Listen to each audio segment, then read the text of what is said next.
Hello guys, എൻ്റെ പുതിയ YouTube ബ്ലോഗിലേക്ക് എല്ലാവർക്കും സ്വാഗതം. അപ്പൊ ഞാനിപ്പോ ഉറക്കത്തിൽ നിന്ന് എഴുന്നേറ്റുള്ളൂ. ഉറക്കത്തിൽ എഴുന്നേറ്റപ്പോൾ ഞാൻ ആദ്യം ചെയ്തത് ലിപ്സ്റ്റിക് ഇടായിരുന്നു. അല്ലെങ്കിൽ നല്ല ഓള ലുക്കായിരിക്കും. ഗായ്സ്, ഞാൻ ഇന്നലെ രാത്രി അതിരടി സിനിമ കാണാൻ പോയി. എൻ്റെ ഹോണസ്റ്റ് അഭിപ്രായമായിട്ട് ഞാൻ പറയുന്നത്, വെരി ഓണസ്റ്റ് ഒപ്പീനിയൻ. ഇപ്പൊ എഴുന്നേറ്റുള്ള ഭയങ്കര തണുപ്പാട്ടോടെ. സ്ഥലം തൊടുപുഴ. Very called climate. ആദ്യം ഇവിടെ വന്നപ്പോ ഭയങ്കര ചൂടായിരുന്നു, പക്ഷെ ഇപ്പൊ ഭയങ്കര തണുപ്പായി തുടങ്ങി. ഫാൻ പോലും ഇട്ടിട്ടില്ല. ഏനോ നല്ല അത്രയും തണുപ്പുണ്ട്. Okay, let's get serious. Genuine ആയിട്ട് പറയുകയാണെങ്കിൽ മൂവി ഒരു ആവറേജ് ഫീലിംഗ് ആയിരുന്നു എനിക്ക്. ആൻഡ് നല്ല വിഷമമുണ്ട് എനിക്ക് ആവറേജ് ഫീലിങ്ങിന്. കാരണം ഒബ്വിയസ്ലി നമുക്കറിയാം, നമ്മള് ബേസിലിന്റെയും ടോനോന്റെ ഒക്കെ ഇന്റർവ്യൂ കുറെ കണ്ടിട്ട് ഭയങ്കര ഇഷ്ടപ്പെട്ടു. കൈ കഴിക്കണ്ടോ ഇപ്പോൾ എടുക്കാൻ മറന്നുപോയി. നമ്മൾ അവരുടെ ഇന്റർവ്യൂസ് കണ്ടിട്ട് ഭയങ്കര ഹോപ്പിൽ ഞാൻ പോയത്. പേളിമാണിയുടെ ഇന്റർവ്യൂ കണ്ടു, ബേസിലിന്റെ ടോനോന്റെ ഇംഗ്ലീഷ് ഇന്റർവ്യൂ കണ്ടു. അങ്ങനെ നമുക്ക് കോംബോ തന്നെ ഭയങ്കര ഇഷ്ടം. അവർ ഇന്റർവ്യൂ പോകുമ്പോൾ തന്നെ സമയം പോണത്, അല്ല ഇന്റർവ്യൂ കാണുമ്പോൾ തന്നെ സമയം പോണത് അറിയില്ല. അപ്പോൾ അതിരടി ഫസ്റ്റ് ഷോയ്ക്ക് പോകാന്ന് എടുത്ത് ടിക്കറ്റ് എടുത്തപ്പോൾ ടിക്കറ്റ് ഒക്കെ ഹൗസ്ഫുൾ. അങ്ങനെ സെക്കൻഡ് ഡേക്കാണ് പോയത്. പോയപ്പോ ആദ്യത്തെ സീനൊക്കെ ഭയങ്കര ഹുക്കിംഗ് ആയിട്ട് എനിക്ക് ഫീൽ ചെയ്തു. അതായത് ഇവര് ഈ മറ്റേ ആ പെൺകൊച്ചു മരിക്കുന്ന ദർശനയില്ലേ, അവള് മരിക്കുന്ന സീനും അതൊക്കെ എനിക്ക് ഭയങ്കര ഇഷ്ടമായിരുന്നു. പക്ഷെ കഥയിലോട്ട് കടന്നപ്പോ കോമഡി പറയാൻ വേണ്ടി കോമഡി പറയുന്ന ഒരു ഫീലിംഗ് ആയിട്ടാണ് ഫീൽ ചെയ്തത്. മേക്കിങ്ങും അവരെ കോളേജ് ലൈഫും കാണത്തൊക്കെ കണ്ടപ്പോൾ നമുക്ക് നമ്മുടെ കോളേജ് ലൈഫിലോട്ട് നൊസ്റ്റാൾജിയൊക്കെ പോയി വന്നു. പക്ഷെ മൂവി എന്താ പറയാ, എനിക്ക് ജെനുവൻലി എനിക്ക് റിലേറ്റബിൾ ആയിരുന്ന കൊള്ളാമെന്നുണ്ടായിരുന്നു. പക്ഷെ എനിക്ക് എന്തോ അത്രയും എൻജോയ് ചെയ്യാൻ പറ്റില്ല. പക്ഷെ അതിൽ ചില സീൻസൊക്കെ നല്ല എൻജോയ്മെന്റ് ഉണ്ടായിരുന്നു. ടോവിനോന്റെ അഭിനയം നന്നായിരുന്നു, എല്ലാവരുടെയും ആക്ടിങ് ഒക്കെ നന്നായിരുന്നു.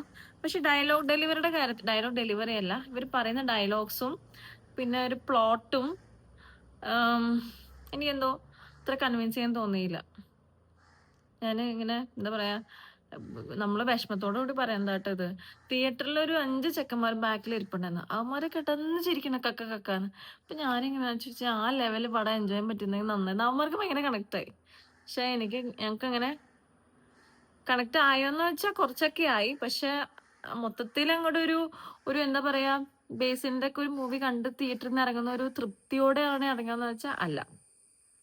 അങ്ങനെ കംപ്ലീറ്റ് ആയിട്ട് ഒരു ഹാപ്പി ഫീലിംഗ്, അതായത് സിനിമ കഴിഞ്ഞിട്ട് ഒരു ഭയങ്കര ഒരു ഓക്കെ ദിസ് വാസ് ഗുഡ്, വയറ് നിറഞ്ഞ അങ്ങനത്തെ ഫീലിംഗ് കിട്ടിയില്ല. വിനോദിന്റെ ഒക്കെ പെർഫോമൻസ് അടിപൊളിയായിരുന്നു, ഷാനുക്ക് അടിപൊളിയായിരുന്നു, എല്ലാവരും നന്നായിരുന്നു. പക്ഷെ പറയാൻ വേണ്ടി കുറെ കോമഡീസ് പറയാൻ വേണ്ടി പറഞ്ഞ പോലത്തെ ഫീലിംഗ് ഉണ്ടായിരുന്നു.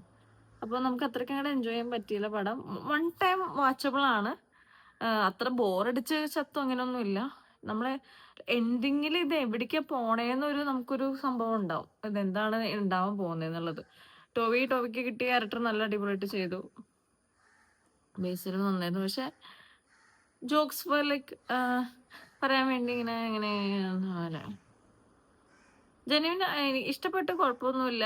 പക്ഷെ കുറച്ചുകൂടി നല്ലൊരു സ്ക്രിപ്റ്റോ അങ്ങനെ കുറച്ചും കൂടി നന്നായിട്ട് എൻഗേജിങ് ആക്കായിരുന്നു എന്ന് തോന്നി. കുറച്ചും കൂടി ഒരു സ്ട്രോങ് സ്റ്റോറി ലൈനോ. ഇതിപ്പോ കഥ എന്താന്ന് വെച്ചാല്, ബേസില് ഒരു കോളേജ് സിനിമ കണ്ടവര് കണ്ടാൽ മതി, കാണാത്തവരെ കണ്ട. ബേസിലൊരു ഒരു കോളേജ് പയ്യനാണ്, കോളേജ് ജോയിൻ ചെയ്യാൻ പോണു. അവന്റെ ചേട്ടൻ പഠിച്ച കോളേജിൽ തന്നെയാണ് അവൻ ജോയിൻ ചെയ്യാൻ പോണത്. അപ്പൊ ചേട്ടന് ലൈഫിലൊരു ട്രോമ നടന്നിട്ടുണ്ട്. ചേട്ടൻ ഇവര് ഫെസ്റ്റ് നടക്കുന്ന സമയത്ത് ഒരു ഗേറ്റ് തുറന്നപ്പോ ലൈക്ക് ചേട്ടനും ഗേൾഫ്രണ്ട് മരിക്കുകയാണ്. അതായത് ഗേറ്റ് തുറക്കുമ്പോൾ ഒരു സ്റ്റാമ്പീഡ് പോലെ കുറെ ബോയ്സ് ഓടി വരുന്ന ഇടയിൽ ഗേൾഫ്രണ്ട് അതിൻ്റെ ഇടയിൽ പെട്ട് അമർന്ന് മരിക്കുകയാണ്. അപ്പൊ പിന്നെ അങ്ങനത്തെ ഒരു ഇൻസിഡൻസ് അവോയ്ഡ് ചെയ്യാനായിട്ട് ഈ 3 പേരായാലും മരിക്കും. അപ്പോൾ ആ കോളേജ് എന്ത് ചെയ്യാന്ന് വെച്ചാൽ അവരെ ഫെസ്റ്റ് തന്നെ ബാൻ ചെയ്യും. 5 കൊല്ലത്തേക്ക് ഫെസ്റ്റ് ഇല്ല. അപ്പോൾ ചേട്ടന്റെ ആഗ്രഹം, ചേട്ടനെ ഇപ്പോ 5 കൊല്ലം കഴിഞ്ഞു തൊട്ട് അനിയൻ കയറാൻ പോകുന്നത്. അപ്പൊ 5 കൊല്ലം മുമ്പ് നടന്ന ഫെസ്റ്റ് എങ്ങനെ നടത്താൻ വേണ്ടി കഷ്ടപ്പെടുന്ന ഒരു അനിയന്റെ കഥയാണ്. അതിന്റെ ഇടയിൽ ഈ അനിയനും അടുത്തുള്ള അമ്പലത്തിലെ ഒരു പാട്ടുകാരനും ഒരു അമ്പലത്തിന്റെ ഒരു ഇതാവും അയാളും കൂടി ഉണ്ടാവുന്ന ഒരു കോൺഫ്ലിക്റ്റ്. അതാണ് ടോവിനോ. അവർ തമ്മിൽ ഉണ്ടാവുന്ന ഒരു എന്താ പറയാ, ഒരു വല്ലാത്തൊരു പ്ലോട്ടായിരുന്നു അത്. ഗുണ്ടയാവുന്നതും, ടോവിനോ ഒരു ഗുണ്ടയായിരുന്നു. പക്ഷെ ഇപ്പൊ കുടുംബം ലീഡ് ചെയ്ത് നിൽക്കുന്ന ഒരാള്, അയാൾക്ക് അമ്മോട് സ്നേഹമുണ്ട്, അയാളുള്ളിൽ ഉറങ്ങിക്കിടക്കുന്ന ഒരു ഗായകനുണ്ട്. അപ്പൊ അതിൽ വിനീത് ശ്രീനിവാസൻ വരുന്നുണ്ട്. വിനീത് ശ്രീനിവാസൻ തട്ടിക്കൊണ്ട് പോവാ. വല്ലാത്തൊരു പ്ലോട്ട്. പക്ഷെ ഇതൊക്കെ ഇതിന്റെ എന്ത് സ്റ്റോറി ഇങ്ങനെയൊക്കെ നടക്കോ? മൂവിയിലെല്ലാം റിയാലിറ്റി ബേസ്ഡ് ആണെന്നല്ല പറഞ്ഞു വരണേ. പക്ഷെ വല്ലാത്തൊരു പ്ലോട്ടായിരുന്നു അത്.